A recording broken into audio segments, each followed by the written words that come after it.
আমি যেই কথাটি যাবার আগে আবার আপনাদের সামনে হাজির হয়েছি বলার জন্য, আমি কিন্তু আপনাদেরই সন্তান, এই এলাকার সন্তান। আপনারা যেমন এই এলাকায় থাকেন, আমিও এই এলাকায় থাকি, এই এলাকার সন্তান। যেহেতু আমি আপনাদেরই সন্তান, আমার কষ্টের কথা, সুবিধা অসুবিধার কথা আমি আপনাদেরকে বলবো। আপনারা যেমন আমাকে বলবেন, আমার সুবিধা অসুবিধার কথা আমি আপনাদের সামনেই তুলে ধরতে চাই। আপনারা জানেন যে আমি একটি দলের দায়িত্বে আছি। আমি হয়তো এই আগামী 2 দিন পর থেকে নির্বাচনের কাজ শুরু হবে। আমি হয়তো সারাক্ষণ এখানে থাকতে পারবো না, স্বাভাবিক দায়িত্বের কারণে আমাকে হয়তো দেশের বিভিন্ন জায়গায় যেতে হবে। সেই জন্যই আমি আমার মানুষগুলোর কাছে, আমার এলাকার মানুষের কাছে, যে এলাকার সন্তান আমি, সেই এলাকার মুরব্বী সহ, সেই এলাকার মা বোন সহ ভাইদের কাছে, সকলের কাছে আমি করজোরে বিনীত অনুরোধ করব।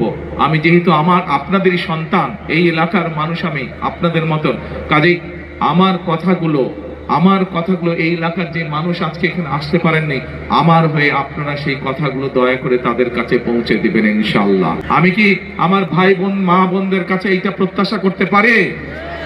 ইনশাআল্লাহ, ইনশাআল্লাহ।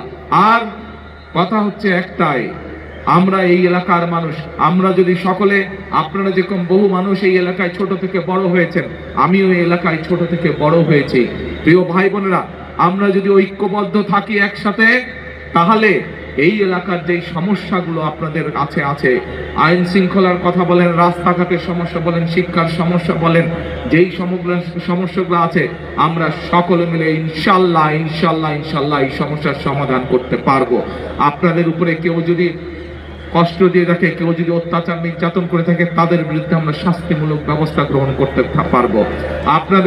আপনাদের কাছে থেকে কেউ যদি জোর করে এই কারেন্ট বিল, পানির বিল, গ্যাসের বিল জোর করে নিয়ে থাকে, এই যে একটু আগে একটা পরিকল্পনার কথা বলেছে, ইনশাআল্লাহ আল্লাহর রহমতে সেই পরিকল্পনা বাস্তবায়ন করতে পারলে, আল্লাহ যদি রহম করেন, আমরা বাস্তবায়ন করতে পারলে, কেউ জোর করে আপনাদের কাছ থেকে কিছু নিতে পারবে না। যা মিটার বলবে, যা সরকারের থাকবে, আপনারা শুধু সেটাই দিবেন।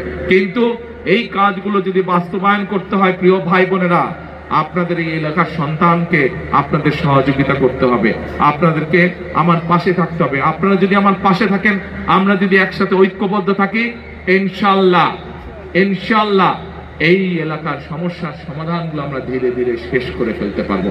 আবারও আমি আমার এলাকাবাসীর কাছে, আমি আমার ভাই বোন, মা বোনদের কাছে আবারও সহযোগিতা কামনা করে আমার বক্তব্য শেষ করছি।